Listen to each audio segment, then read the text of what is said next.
Croesia and welcome. I'm Jacinta and I am the Project Officer for Wrexham Green Infrastructure Project. The aim of this 3-year project is to improve areas of urban green space throughout Kaya Park and Maddock for biodiversity.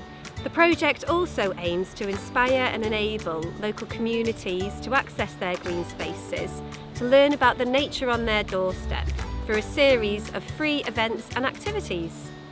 Look, there's another fish in it! I know, right? Let's get him in a scooper like that instead. I'm going to keep this. This video is a celebration showcasing some of our fantastic events and successes from the project. You'll also meet our project partners, North Wales Wildlife Trust and Keep Wales Tidy, as well as some members from the local community that have been involved. I got one! I got one! The cluster of leaves together onto the single point. This is not just apple crumble. Bit of tape down the middle. Well, first of all, it's a fantastic project.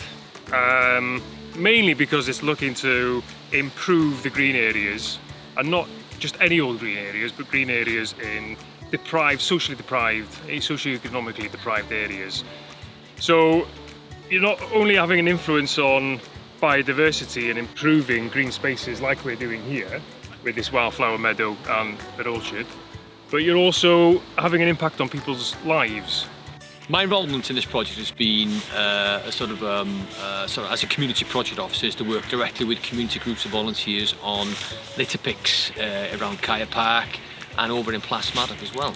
We've been holding one a week, alternating between Kaya Park and Maddock, and they've been generally quite successful. You know, we've had volunteers out, we've collected various bags of litter, and we work closely with the local authority to ensure the bags are collected at the end of each litter pick. Yeah, it's gone really well. Some really good positive feedback.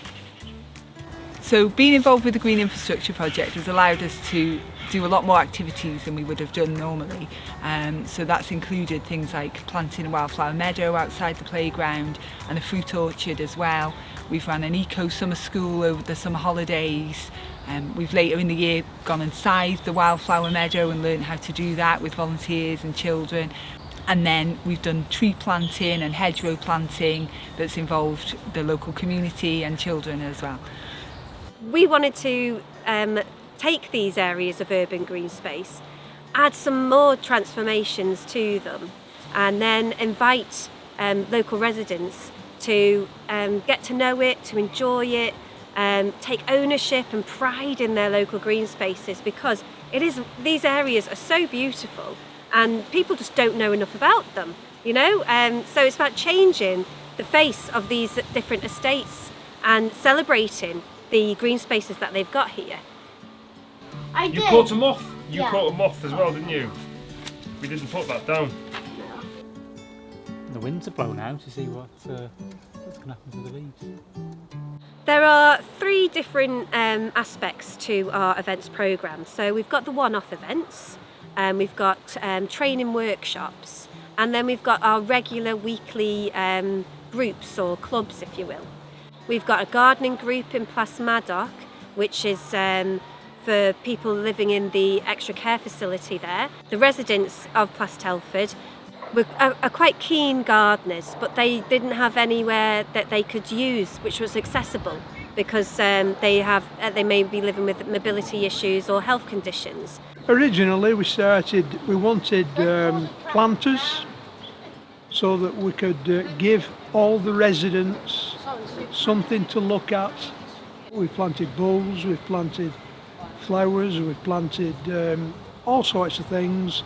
I've never ever planted anything in my life, and decided that my dad used to do lettuce and stuff like that. Well, if he could do it, I'm sure I could. So we started a project in there doing that. Oh no, that's it. Salvia. Salvias. That's salvias. And salvias. Yeah. Oh, such a variety really. It's been amazing. Just gone past all our expectations. We've put in things like bird feeders and bird tables so that people can also watch whilst they're having their lunch, and it just makes people feel relaxed and enjoying each other's company again, when otherwise they would be quite isolated within their own home. The plants we've planted are all very bee friendly.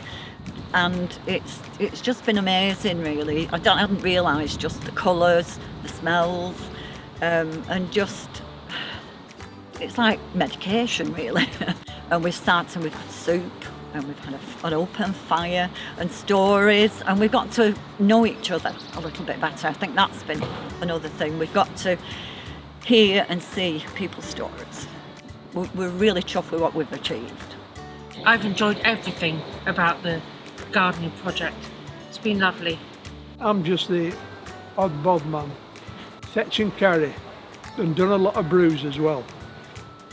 The land in Plas Maddock have had a tremendous influence on this project. They've really taken the things that we want to achieve on board and have just run with it.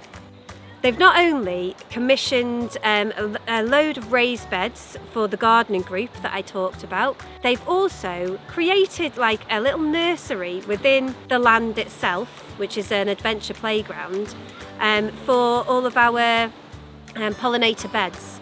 And then forming a garden gang of children and residents throughout Plas Maddock, they've coordinated the planting up of all these different rockeries within Plas Maddock. They are doing it independently now, and it's really heartwarming to see how they've embraced the whole idea of the Green Infrastructure Project. Straight line where its wings meet. That's why it's a beetle.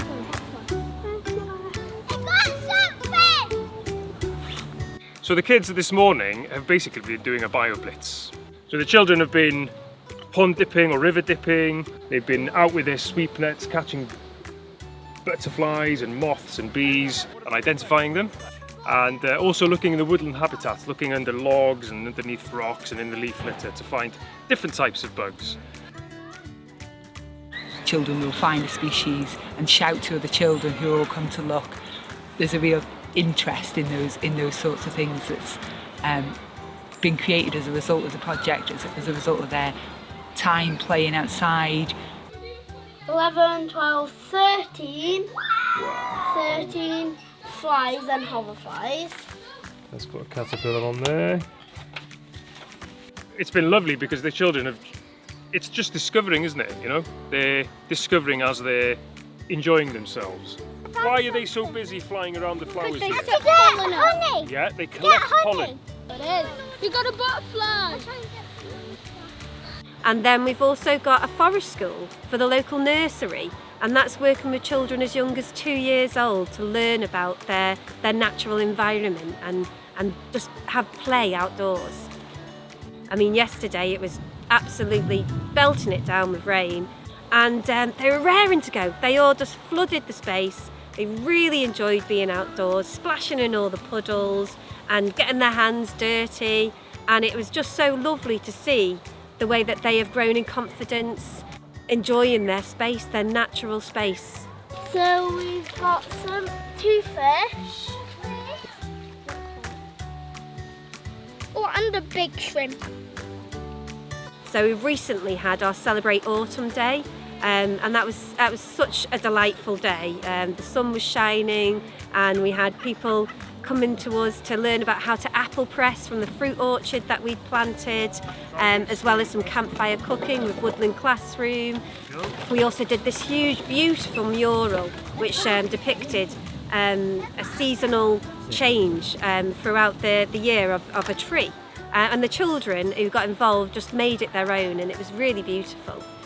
We also managed to have some really great conversations with adults that live locally who perhaps played around these parts when they were younger, how they use the space, and that really for us demonstrates the value of a space like this and how that value can be reignited for a new generation.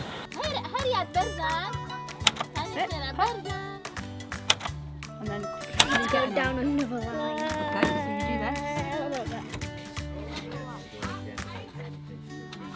The aim of the training courses are to encourage people to identify local wildlife.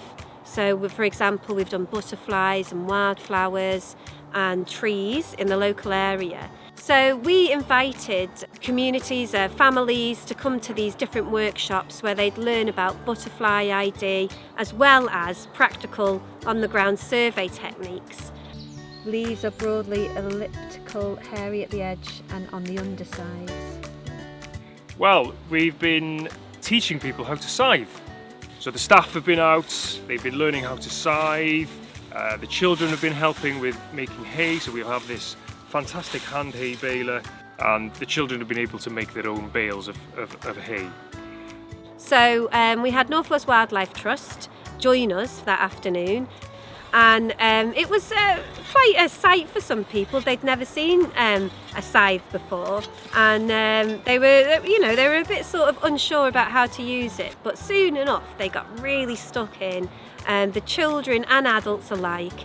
So it was really fun to see parents and their children just having a go together. But no, it was a really fun afternoon, and everybody had a really enjoyable time.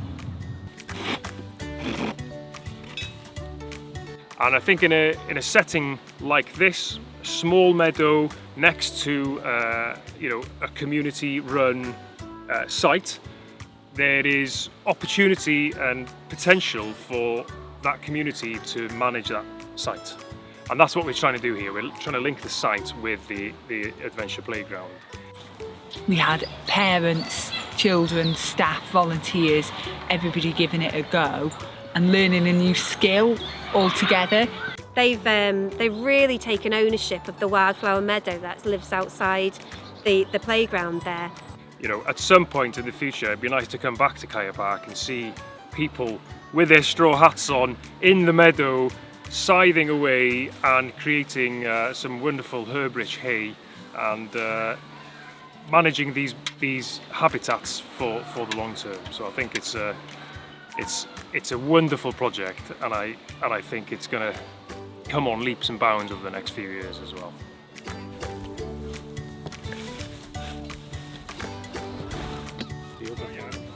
We've also created a Walkin for Health route throughout the whole of the Kaya Park estate, which takes in all of the different meadows that we've created, all of the community woodlands, and it's about 3 miles all the way around. What we come up with was planting of trees, fruit trees on the Queensway Green, and also some wildflowers, which was with help from the local school. We then wanted to improve the footpath from the King's Mill, which leads from the Clywedog Trail through into town, which is now a tarmac footpath, which allows people of all ages, whether they be old, young, disabled, they can walk properly into town. So we all know getting outdoors is good for our health, but this route allows people to do it safely, to do it as a family. So it's pushchair friendly, it's wheelchair friendly, people can ride their bikes up and down it, and it's just much more accessible for everybody. The feedback that I'm getting from residents in relation to what we're doing has been second to none. It's been absolutely fantastic. And there's so much shows, so it'll be on a big screen. I think the legacy for this project in total, or one of the main legacies, I think one of the main reasons will be the way the communities come together. Rewind 12 months ago, this would have been short grass, and now there's a sea of colour. Not only does that have an impact on people's perceptions of where they live, which is a huge thing, but it's also about the biodiversity. So it's a wonderful project to be a part of. It's a model that has worked really well in terms of an organisation like the Wildlife Trust and Keep Wales Tidy and Wrexham County Council are coming together, and everyone brings something different to the mix, and it's been a huge success. What's been a real great pleasure and a real surprise throughout the project has been the growth of Wrexham litter pickers, and now they're a real force to be reckoned with. There are hundreds of volunteers litter picking, not only in Kaya Park and Plasterbound, to be honest, but the whole of the county. But they have achieved huge amounts of work here. Just looking over here at the Avon Gwenro, the River Gwenro here, they've literally pulled tons of of litter from the river. They've been absolutely fantastic. I think what we've shown as time has gone by, and like you said, we're into the kind of coming into the third year of the project, that the reaction of local people has been absolutely fantastic. I'm really excited about the legacy that that we've created here and how it might look in the future. I think another big part of the project as well, aside of the people thing, is the fact that we're working with Wrexham County Council to try and change the way they manage a lot of their grassland areas. Although we're still very much early days, you know, what we've seen so far is good cooperation with the kind of grass cutting teams. Hopefully what we've done here is just kind of ignited something, and I'm sure it'll kind of carry on for years to come, hopefully. Scratting the apples now. Scratted apples end up in the press. And there we have it. What a lovely showcase of everything we have achieved. My thanks goes out to Welsh Government for supporting us for the last 3 years, and a huge thank you to North Wales Wildlife Trust and Keep Wales Tidy for being great partners. But last and not least, thank you so much to all the communities that have gotten involved throughout Kaya Park and Plas Maddock. I hope you've enjoyed getting to know your green spaces as much as I have, and it's been a pleasure working with you all. Thanks for watching.